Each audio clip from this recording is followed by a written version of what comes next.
slide. I'm going to create a ribbon at the end.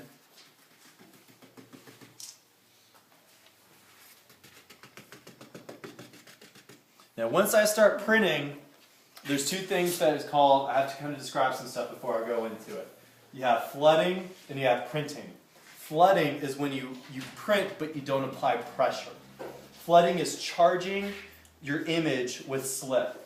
So that way when you print, you know that you have your ink in your screen, and then when you print, it's all going down on it. Flooding also helps that when you are removing a sheet of paper and you want to put another one on, it keeps that moisture in there and it prevents it from drying quickly. So flooding and printing.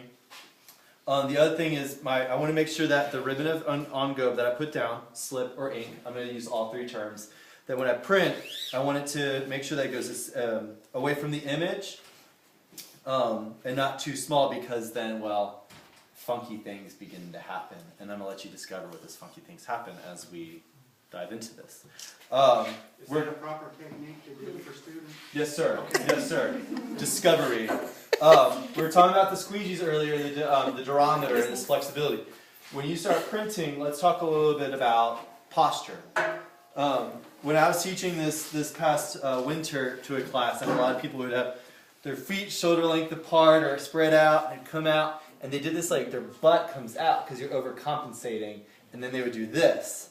So they have all this pressure, and then their squeegee would come up. That is not, and that will hurt your back. So if your feet are apart, you're already wrong. You're going to do like the little, have your left foot or your right foot in front and one in the back. Because you want that to compensate. When you're leaning forward, you can depend on this leg. When you're leaning forward, and when you screen it back, you can rest in on your back leg. So that way you have an even pool. So when you all start screen printing, remember that. You'll be able to lean forward and bring back. Your squeegee, when you hold your squeegee, you don't want to hold it like that when you screen print, because you're just shoving ink underneath your image. You want to shove ink down on your paper. So when you hold it, you're going to hold it straight down at a 90-degree angle. I've seen both methods of the squeegee being held like this and like this. Do what's comfortable for you. If your wrists hurt, I would suggest holding it like that as opposed to here. You have a little bit more control in your arms. And once you have your posture, you just kind of lock yourself and you pull back. And that's when you depend more on your legs and your hips. So I'm going to flood the screen first, and in flooding, I don't have to worry about all that. With flooding, I've created a habit for myself where I lift the screen up a bit, because again, once you start getting in that repetition and routine of printing, it's easy to mess up. And so I always try to create a habit, routine, any of that, where if I flood, I lift it up a little bit because I know that way I'm not printing, and I just went ahead and flooded my screen. You can see now that there's ink where the image is, and I'm now going to print.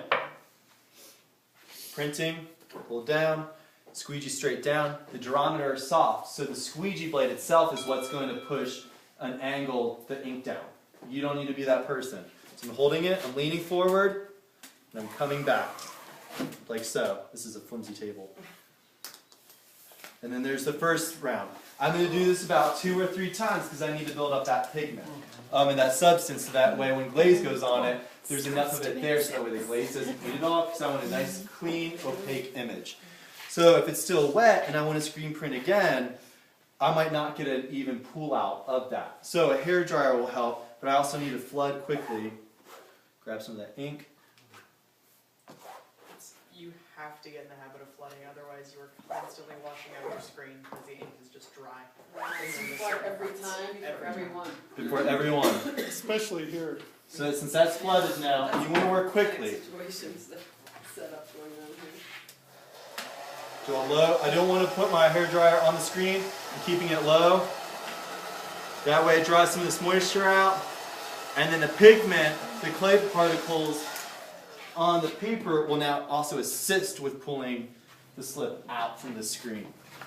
I'm going to flood, or Twice on the screen. go. You have to build up that.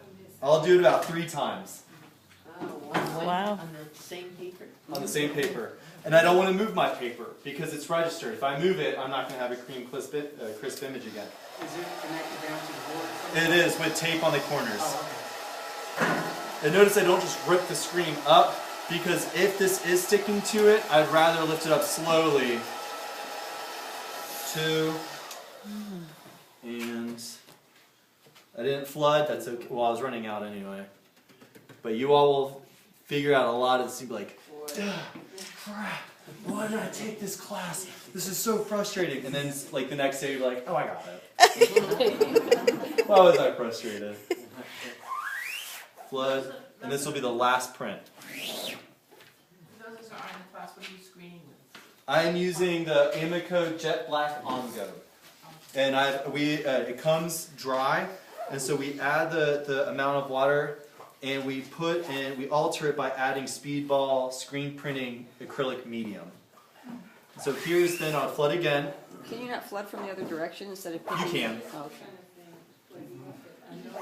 I'll do one more because I'm going to now take that out, put another sheet in. So I'm carefully going to lift the tape up. So there's one image. Thank you, Jason. You're welcome.